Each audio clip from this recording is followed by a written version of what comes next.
नमस्ते दोस्तों, आपका मेरे चैनल भक्ति कहानी कथा में स्वागत है। आज हम सुनेंगे जितिया व्रत की कथा। जितिया व्रत साल में 2025 में 14 सितंबर को है। जितिया व्रत निर्जला रहा जाता है। यह व्रत 24 घंटे का होता है, जिसका पारायण दूसरे दिन होता है। यह व्रत माताएं अपने संतान की लंबी आयु और सुरक्षा के लिए रखती है। आइए जानते हैं जितिया व्रत की प्रसिद्ध कथा। गंधर्वों के राजकुमार का नाम जीमूतवाहन था। वे बड़े उदार और परोपकारी थे। जीमूतवाहन के पिता वृद्धा अवस्था में वानप्रस्थ आश्रम में जाते समय इनको राज सिंहासन पर बैठा गए, किंतु इनका मन राजपाट में नहीं लगता। वह राज्य का भार अपने भाइयों पर छोड़कर स्वयं वन में पिता की सेवा करने चले गए। वन में ही जीमूतवाहन को मालवती नामक राजकन्या से भेंट हुई और दोनों में प्रेम हो गया। एक दिन जब वन में भ्रमण करते हुए जीमूतवाहन काफी आगे चले गए, तब उन्हें एक वृद्ध विलाप करती हुई दिखाई दी। पूछने पर वृद्ध ने रोते हुए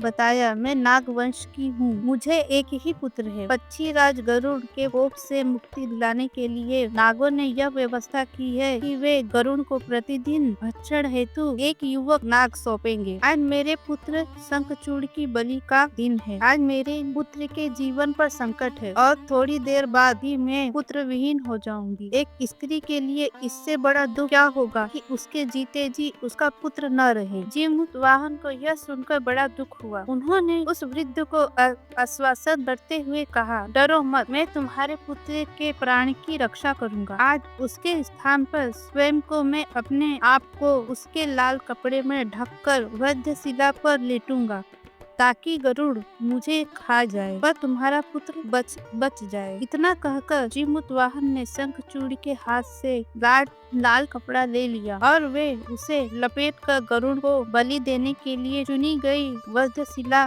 पर लेट गए। नियति समय पर गरुड़ बड़े वेग के साथ आए। लाल कपड़े में ढके जीमूतवाहन को पंजे में दबोचकर पहाड़ के शिखर पर जा बैठे। गरुड़ ने अपनी कठोर चोंच का प्रहार किया और जीमूतवाहन के शरीर से मांस का बड़ा हिस्सा नोच लिया। इसकी पीड़ा से जीमूतवाहन की आंखों से आंसू बहने लगे और वह दर्द से कर्राने लगे। अपने पंजर में जकड़े प्राणी की आंखों से आंसू और मुंह से कर्राने की आवाज सुनकर गरुड़ आश्चर्य में पड़ गए, क्योंकि ऐसा पहले कभी नहीं हुआ था। उन्होंने जीमूतवाहन से उनका परिचय पूछा। जीमूतवाहन ने सारा किस्सा कह सुनाया कि कैसे एक स्त्री के पुत्र की रक्षा के लिए वह अपने प्राण देने आए हैं। आप मुझे खाकर अपनी भूख शांत कर लो। गरुड़ उनकी बहादुरी और दूसरे की प्राण रक्षा के लिए स्वयं का बलिदान देने की हिम्मत से बहुत प्रभावित हुए। उन्हें स्वयं पर पछतावा होने लगा। वह सोचने लगे कि एक यह मनुष्य है जो दूसरे के पुत्र की रक्षा के लिए स्वयं की बलि दे रहा है,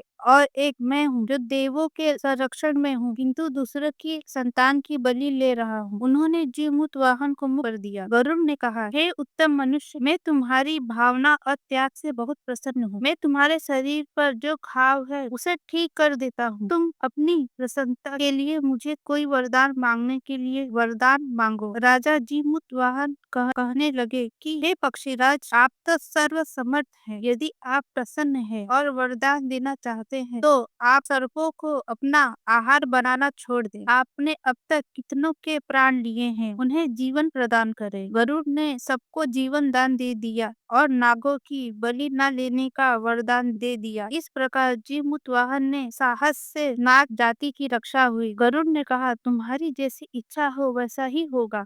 हे राजा, जो स्त्री तुम्हारे इस बलिदान की कथा सुनेगी और विधि पूर्वक व्रत करेगी, उसकी संतान मृत्यु के मुख से भी निकल जाएगी। तब से ही पुत्र की रक्षा हेतु जीमूतवाहन की पूजा की प्रथा शुरू हुई। यह कथा कैलाश पर्वत पर भगवान शिव ने माता पार्वती को सुनाई थी। जीवित पुत्रिका के दिन भगवान श्री गणेश, माता पार्वती और शिव जी की पूजा एवं ध्यान के बाद ऊपर बताई गई कथा अवश्य सुने। और भक्तों, आपको यह कथा कैसी लगी मुझे अवश्य बताइएगा और मेरे चैनल को लाइक, शेयर और सब्सक्राइब कीजिए। धन्यवाद।